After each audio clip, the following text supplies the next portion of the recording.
Bonjour frères et sœurs, amis, enfants, nous sommes mercredi 25 novembre, rendez-vous du matin. Amen. Nous allons prendre la Bible ce matin et nous allons lire le psaume 84. Donc si vous voulez ouvrir la Bible à la maison, vous pouvez. Premier verset. Ô chef des chantres sur la Giti, fils de Corée, que tes demeures sont admirables, Éternel des armées. Mon âme soupire et languit après les parvis de l'Éternel. Mon cœur et ma chair poussent des cris vers le Dieu vivant. Le passereau même trouve une maison, et l'hirondelle un nid, où elle dépose ses petits.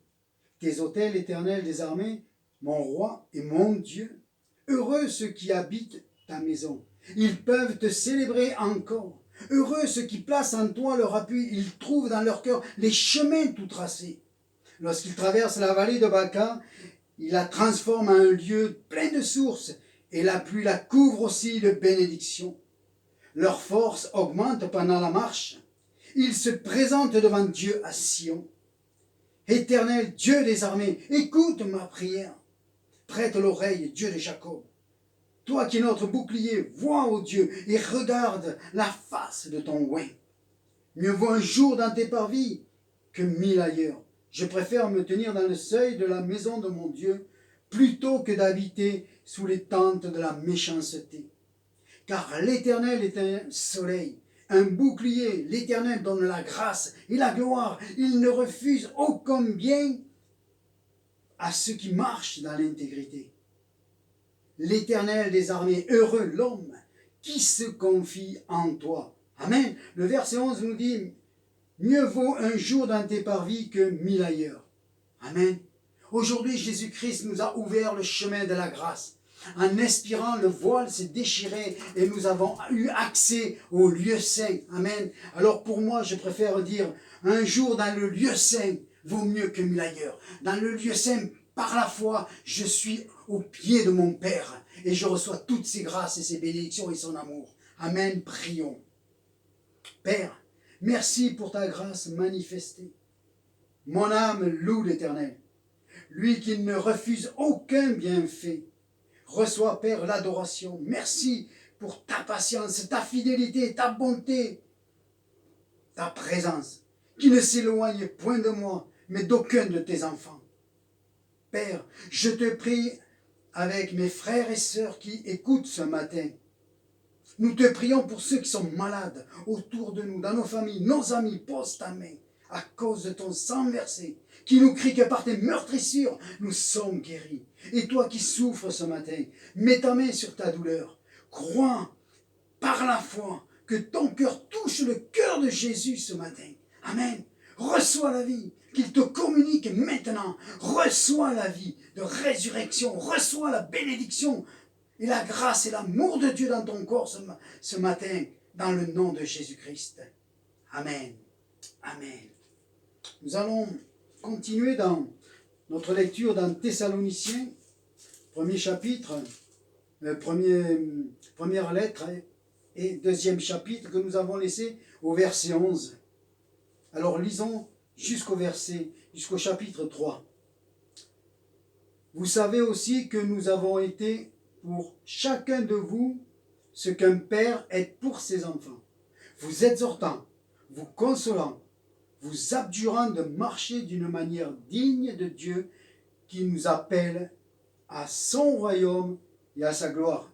C'est pourquoi nous rendons continuellement grâce à Dieu de ce qu'en recevant la parole de Dieu que nous vous avons fait entendre, vous l'avez reçue non comme la parole des hommes, mais aussi qu'elle est véritablement comme la parole de Dieu, qui agit en vous qui croyez.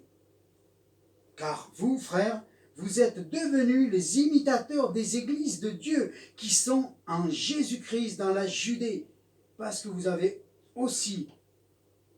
avez souffert de la part de vos propres compatriotes les mêmes maux qu'elles ont souffert de la part des Juifs. Ce sont ces Juifs qui ont fait mourir le Seigneur Jésus et les prophètes qui nous ont persécutés, qui ne plaisent point à Dieu et qui sont ennemis de tous les hommes, nous empêchant de parler aux païens pour qu'ils soient sauvés, en sorte qu'ils ne cessent de mettre le comble à leurs péchés, mais la colère finit par les atteindre. Verset 17. Pour nous, frères, après avoir été quelque temps séparés de vous, de corps, mais non de cœur, nous avons eu autant plus ardemment le vif désir de venir vous voir. Aussi voulions-nous aller vers vous, du moins moi, Paul, une et même 2 fois, mais Satan nous en a empêchés.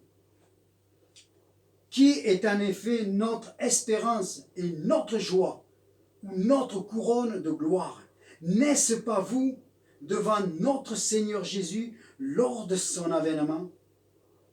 Oui, vous êtes notre gloire et notre joie. Amen. Voyons quelques versets. Au verset 12, Paul est en train de dire, vous exhortant, vous consolant. Amen. Vous conjurant de marcher d'une manière digne de Dieu. Amen. Une version dit, vous avertissant, vous encourageant, vous consolant, vous réconfortant. Amen. Nous avons besoin d'être encouragés par la prédication et la parole de Dieu. Nous avons besoin d'être consolés, nous avons besoin d'être réconfortés suivant les épreuves que nous vivons, les situations que nous vivons, et où les jeunes croyants qui arrivent des fois avec des cœurs et des vies brisées. Nous avons besoin de consolation et de réconfort. Amen. Mais petit à petit, quand nous grandissons, alors nous avons besoin d'avertissement. C'est quelque chose d'un peu plus sérieux. Il dit, vous adjurant de vous conduire d'une manière digne de Dieu. Je vous ai montré le chemin sur lequel vous honorez par vos vies le Dieu qui vous a appelé à entrer dans son royaume de gloire. Amen. Amen. Vous honorez Dieu par votre vie. Amen. Frères et sœurs, que nous puissions honorer Dieu par notre vie. Pas simplement le dimanche, mais toute la semaine par nos actes, par nos paroles, nous puissions honorer notre Père. Amen. Le verset 13 nous dit ceci. C'est pourquoi nous rendons continuellement grâce à Dieu de ce que, en recevant la parole de Dieu, vous l'avez reçue, pas comme la parole de l'homme, mais comme la parole véritable de Dieu. Amen. Hier, j'en ai parlé déjà de cela. Quand un prédicateur prêche ou quand nous rentrons dans la maison de Dieu pour écouter, alors c'est très important de dire à notre âme, tais-toi et écoute. David avait très bien compris cela. C'est pour ça qu'il pouvait dire dans les psaumes, mon âme loue l'Éternel. Amen. Nous ne pouvons pas laisser notre âme vagabonder, nos émotions vagabonder. Nous devons les dominer. Amen. Afin de nous mettre à l'écoute de la parole, afin de recevoir ce que Dieu veut nous dire ce jour-là. Amen. Verset 14. Il nous est dit que la foi des Thessaloniciens se répandait dans toutes les églises aux alentours, dans la région, parce qu'ils avaient un exemple très fort. Ils étaient des modèles dans la foi, dans la souffrance. Ils étaient persécutés, ces hommes-là, à cette époque-là.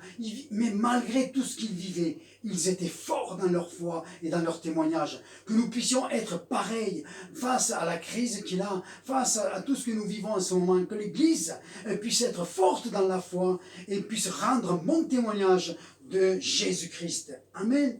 Le verset 18 nous parle de Paul qui voulait aller voir les Thessaloniciens à 2 reprises, et puis il va dire, mais Satan m'en a empêché. Amen. Dans Acte 16, verset 6, il dit que c'est le Saint-Esprit qui l'a empêché d'aller quelque part. Et dans Acte 6, verset 7, il dit que c'est l'Esprit de Jésus qui n'a pas permis qu'il aille quelque part. Amen. Mais Paul ne se laissait pas ébranler par ces portes qui se fermaient, parce qu'il savait qu'au-dessus de tout cela, c'est Dieu le Père qui contrôle. Amen. Il contrôle toutes choses. Donc si une porte se ferme, alors on n'a pas à s'affoler, mais nous n'avons pas non plus à rester devant une porte fermée. Parce que des fois la porte se ferme parce que c'est nous qui avons choisi ça ou ça, alors que Dieu nous attend là-bas. Et il a peut-être ouvert une fenêtre, il a peut-être ouvert une nouvelle porte pour nous. Alors ne restons jamais devant des portes fermées, mais regardons et ayons le discernement de Dieu, parce qu'une porte ouverte est quelque part pour toi, pour ta destinée, frères et sœurs. Ne te laisse jamais bloquer par rien. Dieu a un plan et une destinée et un chemin tracé pour ta vie. Amen. Au verset 16, donc plutôt au verset 19, il nous est dit ceci. Qui est en effet notre espérance ou notre joie ou notre couronne de gloire? n'est-ce pas vous aussi devant notre Seigneur Jésus lors de son avènement? Amen. Paul, à travers les conversions, à travers le travail qu'il faisait dans les églises et tout cela, lui, il voyait et il percevait l'avènement de Jésus avec les récompenses, avec la couronne qui l'attendait. Amen. Voilà ce que visait l'apôtre Paul. Et Paul nous dit, soyez mes imitateurs.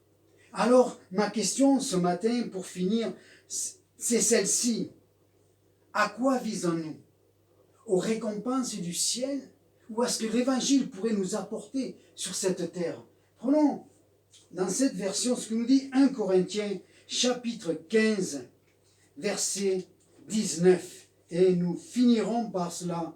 Amen. Il est dit ceci. Si pour nous, la communion avec le Christ n'avait été rien de plus qu'un espoir placé en lui durant cette vie et pour la vie présente, l'espoir chimérique que la mort ferait évanouir, nous serions les plus à plaindre parmi les hommes.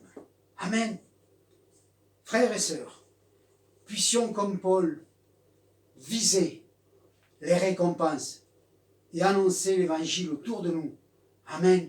En vue des récompenses et pour la gloire de notre Père. Amen. Père, je te remercie pour ta parole ce matin.